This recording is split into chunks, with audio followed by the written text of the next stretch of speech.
Hey guys. Oh my God. What can I say?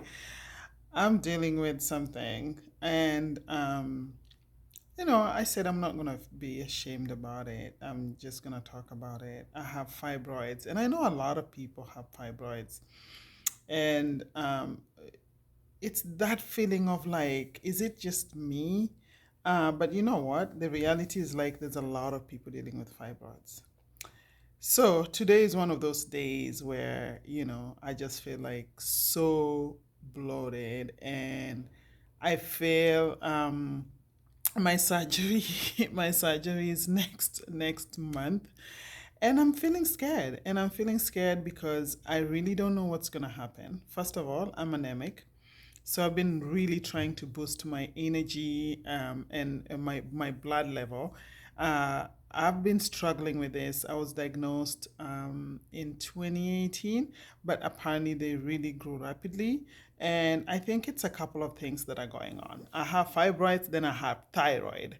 I had a thyroid. My thyroid was actually not burned, but I went through radiotherapy that really kind of shrink my thyroid. So I'm the same as somebody who doesn't have thyroid, but I do work with my diet. I've been doing that really great. I'm supposed to be hypothyroid, and I'm not because my size is not like for the people I have lots of energy, but now this I'm dealing with this.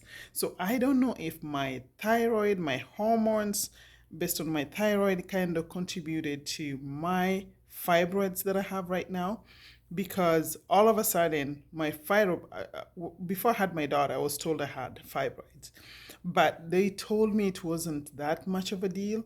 My doctor was told me it was really tiny, so it's it was benign and it wasn't affecting me, my life and anything.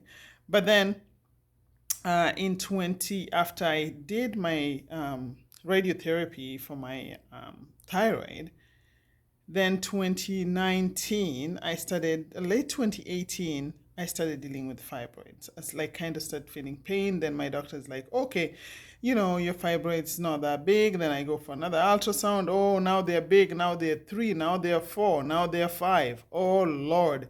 And now they're six. And they're like tiny little ones. They always bring their relatives. Uh, it's rare that you find one fibroid. They're gonna bring their grandmother, their grandfather. They're gonna have babies, and their grandmother want their great grandkids, and they're gonna have little ones. So yes, it seems like I have quite a bit. And like today is one of those days. I'm just gonna, not trying to be appropriate, but this is my tummy here. I'm in my jammies anyway. So this is my tummy. It looks like a tummy of like uh, I'm 5 months pregnant.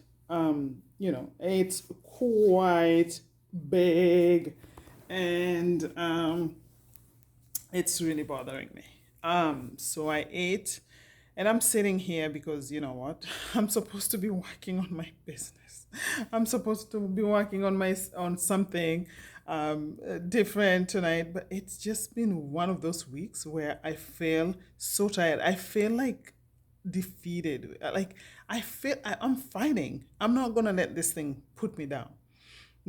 But it's one of those things, one of those days where I'm just like, oh Lord, what is going on? And I think I have a little bit of anxiety, with the surgery coming because I don't know what's gonna happen in this surgery. I had a meeting with my doctor because initially my doctor doesn't want me to remove it. My doctor is like, oh, it's benign. Why are you bothering with it? Just let it be. But I've been bleeding. I've been bleeding. I had 4 iron infusion, infusions. So because my blood, I was seriously anemic. To the point where my skin was pale.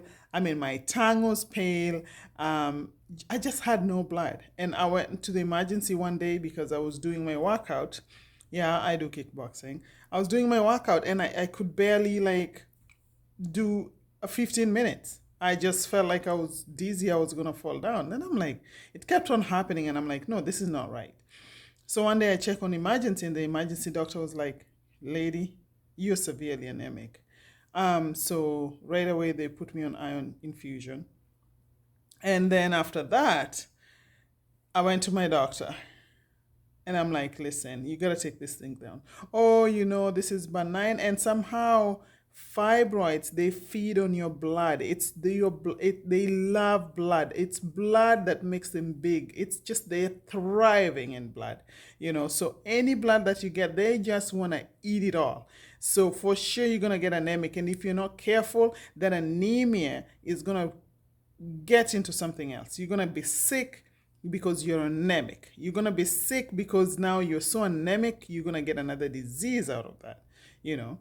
And then you're going to, you get weak. And because you get weak, not enough, enough energy, you get moody, and it affects all kinds of stuff start coming up. So we had to deal with that very fast. And then after that, I was like, okay, my energy was back. I was feeling great.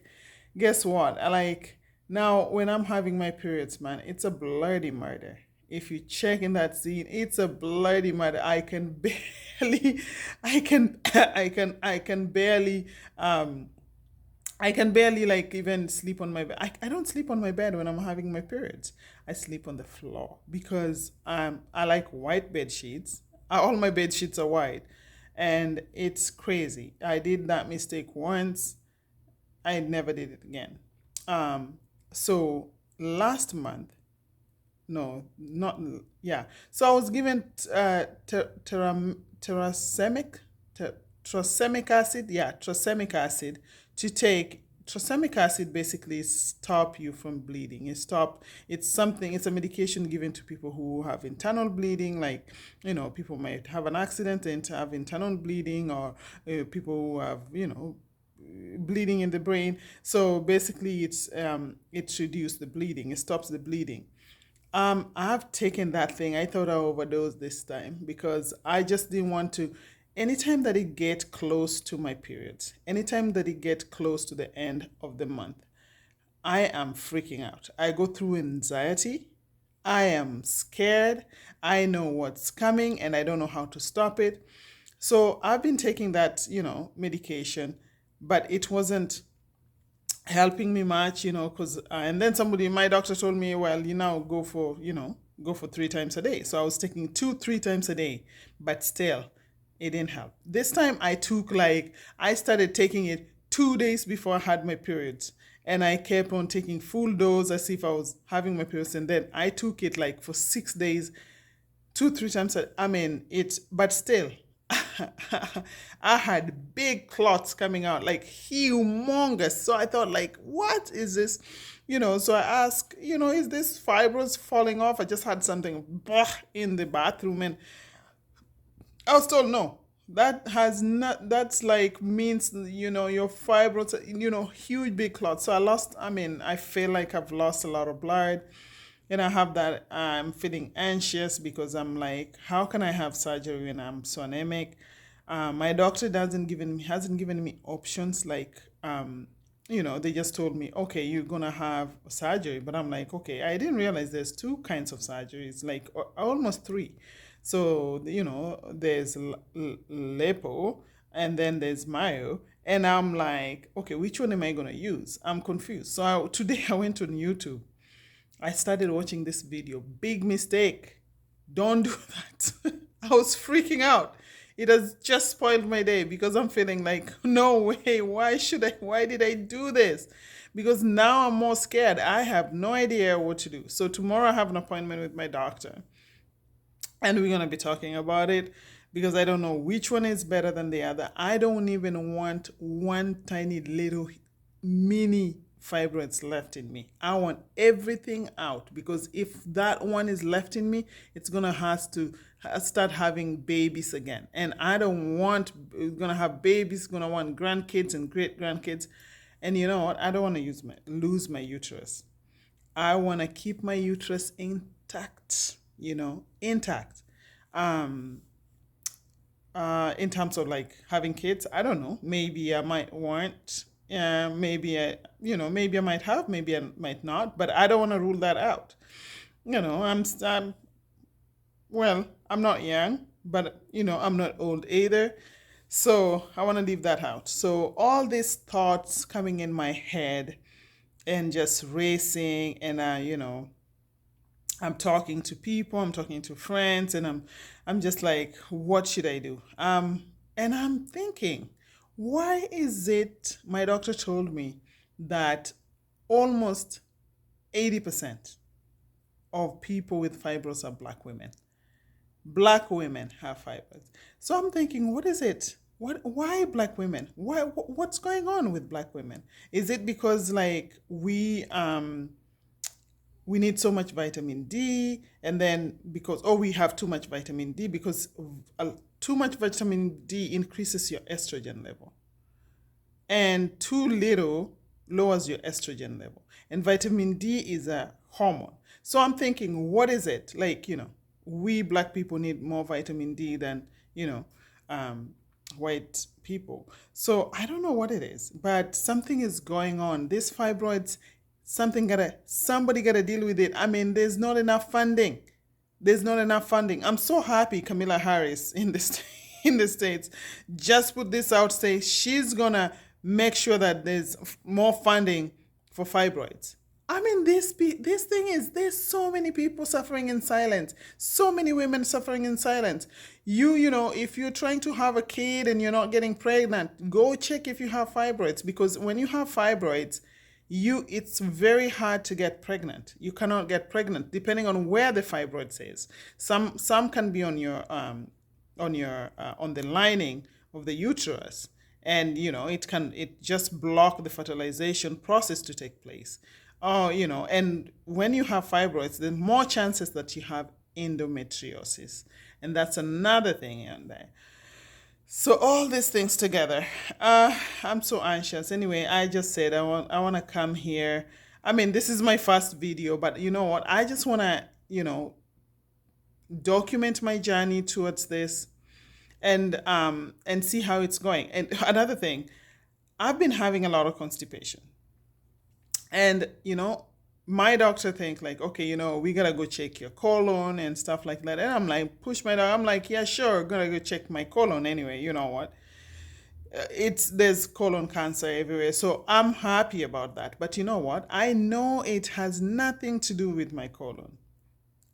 They gotta do colonoscopy on me, and I have appointment this month to do colonoscopy. But I'm sure it is fibroids that's pushing on the wall of my colon.